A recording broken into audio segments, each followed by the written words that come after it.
Hey there folks, Pepper Marine 81 here. Today's video is going to be going over some EDC carry options as far as blades go, and my thought process behind what it is that I carry and some things that I'm thinking about changing.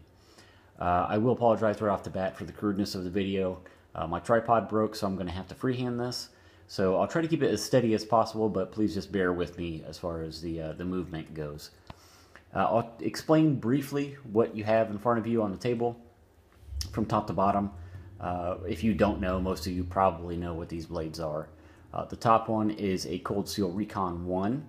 Below that is a Rat 1 folder. Below that is a Spyderco Resilience. To the right of that is a K-Bar TDI self-defense blade. And then below this just happens to be a Leatherman wave with the blade extended. Now, the reason why I'm showing you all these is kind of behind the whole reason of the video. These are the options that I kind of have at my disposal right now as far as EDC blades and what I have been carrying for a while now. A lot of the times, usually what I'll do is I'll carry one and I'll switch that out for a different blade just kind of as the mood strikes me. I don't really have any kind of rhyme or reason as to why I do that. I mean, occasionally, yes, I do purposely pick a blade because of whatever it is I know that I'm going out and doing for that day, but odds are I just grab a blade that I just kind of feel like carrying for that day, with the exception of a couple things. I will say that here recently, this is kind of my loadout has been as far as blades go. The Leatherman Wave, just as a multi-tool, this is always on my belt. I have a belt carrier with the added tools that go with this and extension. So this is always on my belt, just as kind of for obvious reasons, you know, the pliers and tool capability that it possesses. As far as defensive blade, I usually carry this. This is a small fixed blade defensive knife. If you've never seen these, this K-Bar TDI series, there's a lot of different variants of this as far as size, you know, and blade options and stuff like that. They make serrated blades and everything else. I won't really go into a lot of detail as far as what these are. Some of them I do already have reviews on my channel that you can reference. Others I do not. I don't have a review on the Spyderco, the Leatherman, or the Cold Steel. I do, however, have a couple on the Rat and the TDI if you want to go ahead and look at those once you finish viewing this video. Now, getting down to the reason behind this video is, you know, I've always toyed with the option of, you know, I've pretty much always carried a folding knife as far back as I think 10 years old, or maybe even slightly before that. I've always carried a folding knife on me.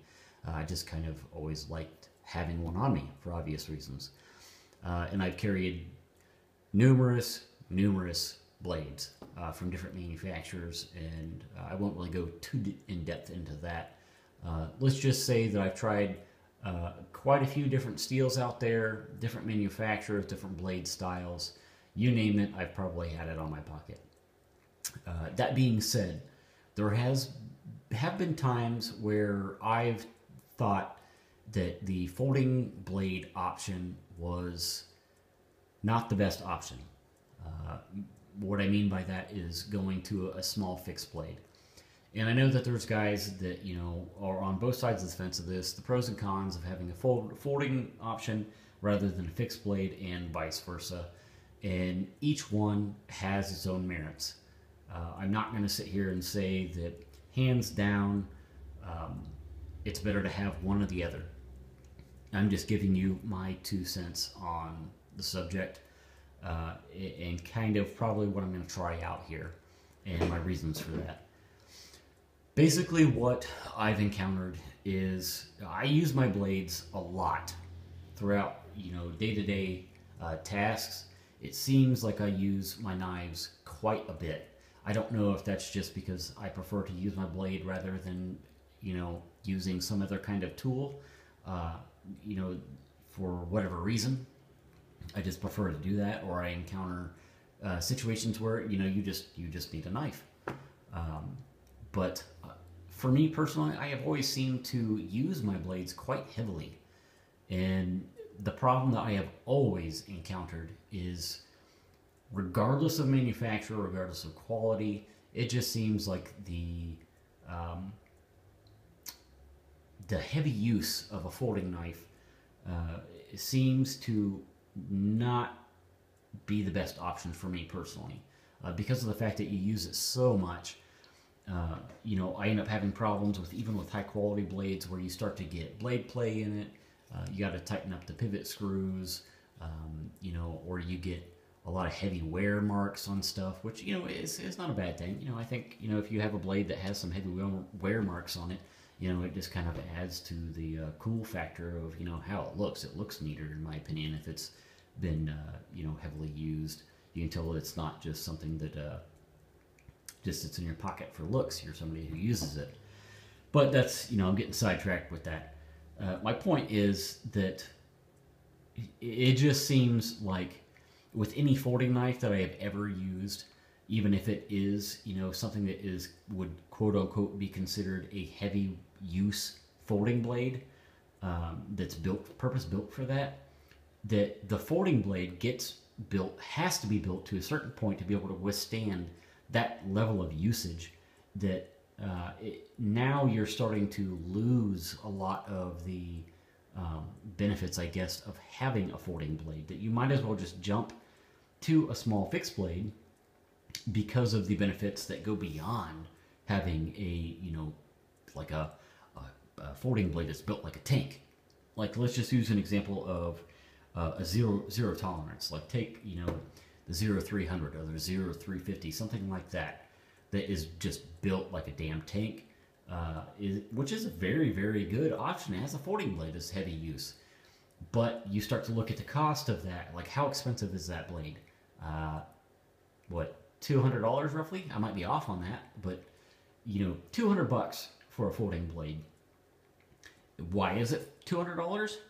Because of the quality that has to go into that and the robustness of that blade to stand up to some pretty heavy tasks.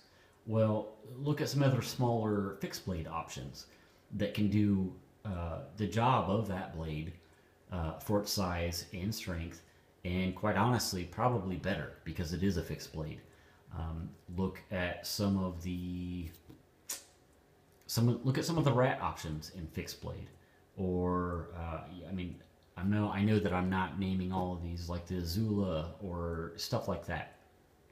There's multiple options out there. K-Bar has some. There's some reviews on my channel of a K-Bar, it was a neck knife. I don't recall off the top of my head what the model was, but that was a small fixed blade knife that was skeletonized in the handle. That was an excellent option as an EDC blade. Very tough, 1095 Crovan steel, very good option. I just think that basically what I'm getting at with all this is I want to try to, you know, use folding knives for, I really think that what their intended role is, and their role has been expanded on too much. The industry has tried to come out with folding blades that, you know, is kind of a do-all blade, which you can't do that. You can't hard task something that is built like this, that is counterintuitive for its purpose. You can't take something that is like skeletonized like this, that has, you know, a pretty anemic locking feature for the blade, and, you know, say that something like this can be up to the task of a fixed blade, you know, multi-purpose knife. It's just impossible. You're asking too much of it, and they're trying to pawn it off as, well, if you pay, not this specifically, but if you pay $200 for a folding knife, it'll do everything that a fixed blade knife can. I'm sorry, that's just not the case. It's not fact. It's hype is what it is. And that being said, this is kind of what I was sort of alluding to in the beginning of the video, and what I'm going to try for a while as far as my EDC goes, is this Leatherman Wave is an awesome, awesome option. This is the first time that I've carried a larger multi-tool. I've carried little pocket multi-tools, which this can still be carried in the pocket. This is a very popular multi-tool sorry, the Leatherman Wave.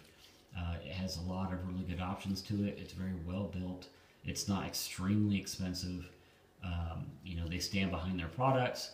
Anybody who's ever had a Leatherman probably knows exactly what I'm talking about.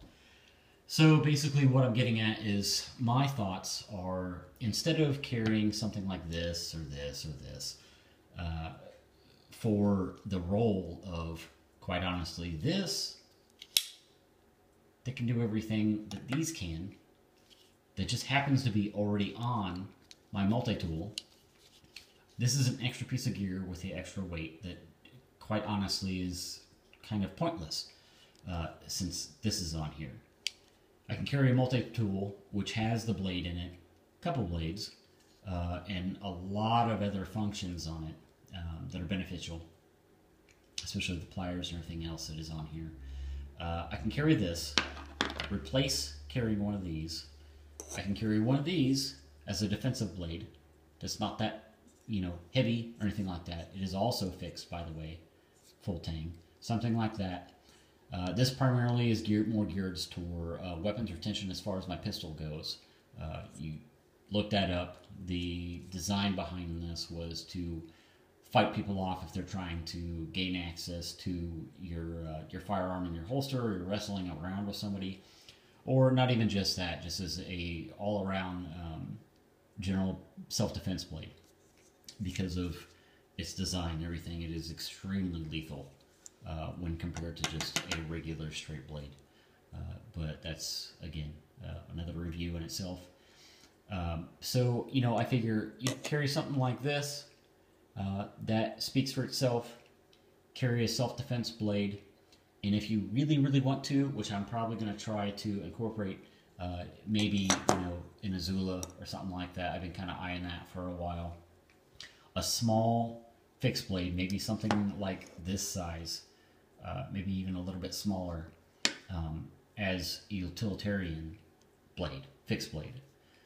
You know, something that you use to cut, you know, your boxes or whatever it is that you need to get done for your day-to-day activities, if this blade is too small. So there you have it. I know I rambled on for a little bit, you know, and we're going on 12.5 minutes here. But if you got through this whole video, let me know what you think. And if you have done something similar to this, what the outcome was. If you know, found that it worked really well for you, or it didn't. Just the pros and cons and your 2 cents on it. I'd appreciate the feedback. And once again, thanks for watching. Purple Marine 81 out.